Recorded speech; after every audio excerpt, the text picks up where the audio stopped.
अस्सलाम वालेकुम friends, welcome to my channel. Friends, snoring या खराटे लेना नींद में ऊंची आवाज़ से सांस लेने को कहते हैं। ये प्रॉब्लम मर्दों और औरतों दोनों में पाया जाता है, लेकिन जो लोग ओवरवेट होते हैं वो इसका ज़्यादा शिकार होते हैं। खराटे लेना आमतौर पर कोई बहुत सीरियस इशू नहीं है, लेकिन ये आपके साथ सोने वाले शख्स को बहुत ज़्यादा मुतासिर करता है और आपकी अपनी नींद भी इसकी वजह से डिस्टर्ब रहती है। आज की वीडियो में मैं आपको खराटे लेने की वजूहात और फिर उसकी बहुत अच्छी होम्योपैथिक मेडिसिन्स बताऊंगी जो आपकी मदद करेंगी इस मसले से छुटकारा पाने में। तो मेरी वीडियो को मुकम्मल देखिएगा ताकि आप कोई भी अहम चीज़ मिस ना कर सकें। और अगर मेरे चैनल को अभी सब्सक्राइब नहीं किया है तो इसे सब्सक्राइब कर लें और उसके साथ दिए गए बेल के बटन को भी प्रेस कर लें ताकि मेरी आने वाली तमाम वीडियोस के नोटिफिकेशंस आपको मिलते रहें। सबसे पहले हम ये जानते हैं कि खराटे होते क्यों हैं। हमारे गले में एक सॉफ्ट पैलेट होती है।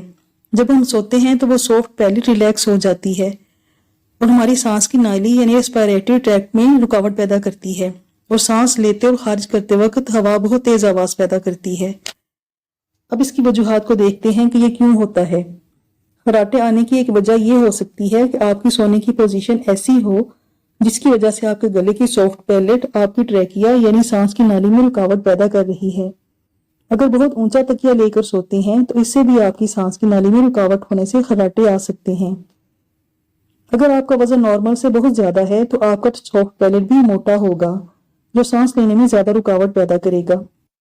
अगर आपके नाक में पॉलिप्स हैं या नाक के पिछले हिस्से में गदूद बन गए हैं या नाक की हड्डी टेढ़ी है या जुकाम रहता है और आपकी नाक बंद रहती है तो भी खराटे आ सकते हैं। जिन लोगों को नींद की कमी का इशू है, जब जागते रहने के बाद उन्हें नींद आती है तो उनकी सांस खराटेदार हो जाती है। अल्कोहल पीने वाले लोग भी खराटे बहुत ज्यादा लेते हैं। टॉन्सिल्स बढ़ने की वजह से भी मरीज खराटे लेना शुरू कर देता है। खराटे लेने में सबसे पहली मेडिसिन ओपियम 200 है। मरीज को इतनी गहरी नींद आती है कि हिलाने से भी नहीं उठता और बहुत जोरदार आवाज से खराटे लेता हो तो ओपियम 200 के 5 ड्रॉप्स रात सोने से पहले एक डोज लें तो उनके खराटे ठीक हो जाएंगे। अगर नेजल पॉलिप हो गई हो यानी नाक के अंदर की जिल्द बढ़कर मोटे दाने की तरह फूल गई हो और इसके साथ खराटे आते हों तो लेमना माइनर 200 के 5 ड्रॉप्स दिन में एक बार कुछ अर्सा तक लेते रहने से पॉलिप भी ठीक हो जाती है और खराटे भी ठीक हो जाते हैं।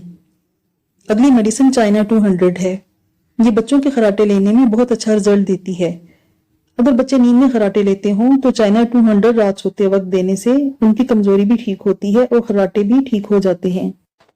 अगर नज़ला जुकाम रहने की वजह से नाक बिल्कुल ब्लॉक हो जाती हो, सांस ना लिया जा सकता हो और उसके साथ खराटे आते हों तो डलका नारा 200 सुबह शाम 5 ड्रॉप्स लेते रहने से जुकाम भी ठीक हो जाता है और खराटे भी ठीक हो जाते हैं। फ्रेंड्स, अगर आप गले में बलगम गिरने और दायमी नज़ला जुकाम से परेशान हैं तो मेरी वीडियो ऊपर कार्ड में देख सकते हैं। बच्चों में अक्सर नाक के पिछले हिस्से के गदूद बढ़ जाते हैं जिसे एडिनॉइड्स कहते हैं, जिसकी वजह से वो नाक से सांस नहीं ले सकते। उनको मुंह से सांस लेना पड़ता है जिसकी वजह से सोते वक्त उन्हें बहुत ज्यादा खराटे आते हैं। ऐसी कंडीशन में काली सल्फ 30 दिन में 3 बार 5 ड्रॉप्स कुछ अर्सा तक लेते रहने से एडिनॉइड्स भी ठीक हो जाते हैं और खराटे भी खत्म हो जाते हैं। कुछ मेडिसिन सिम्टम्स की बजाय पेशेंट की मिजाजी कैफियत को देखकर दी जाती हैं। अगर पेशेंट बहुत मोटा हो और इसे रात में बहुत ज्यादा खराटे आते हों तो कैलकेरिया कार्ड 200 रात में सोते वक्त 5 ड्रॉप्स पानी में डालकर लेने से उनके खराटे ठीक हो जाते हैं और उसके साथ उनका मोटापा भी कम होना शुरू हो जाता है। अगर बच्चों या बड़ों की चेस्ट में बहुत ज्यादा बलगम जमा हो जाए, बलगम की आवाज भी महसूस होती हो, रात में उसकी वजह से खांसी भी आती रहती है और उसके साथ खराटे भी आते हों तो एंटम टार्ट 200 सोते वक्त एक खुराक कुछ दिनों तक लेते रहने से न सिर्फ चेस्ट की बलगम ठीक होती है बल्कि खराटे भी ठीक हो जाते हैं। फ्रेंड्स, खराटों की बहुत बेहतरीन मेडिसिन्स मैंने आपके साथ शेयर की हैं जो आपकी ज़रूर मदद करेंगी। अगर आपको वीडियो अच्छी लगी हो तो इसे लाइक और शेयर ज़रूर कीजिएगा और चैनल को भी सब्सक्राइब कर दें। शुक्रिया।